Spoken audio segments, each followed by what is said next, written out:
Welcome, today in front of me Poco X4 GT, and I'll show you how to install iPhone keyboard on this device.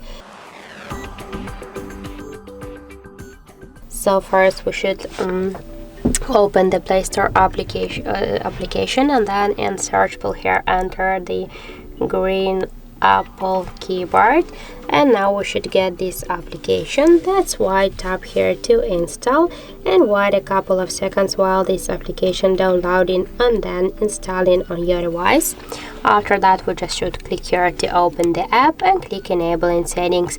Now the green Apple keyboard, click once on the switcher, tap to OK, again OK, and go back. Then click here to switch input methods and switch your current keyboard to green Apple keyboard. After that click here to OK, and now the process is finished, we can see.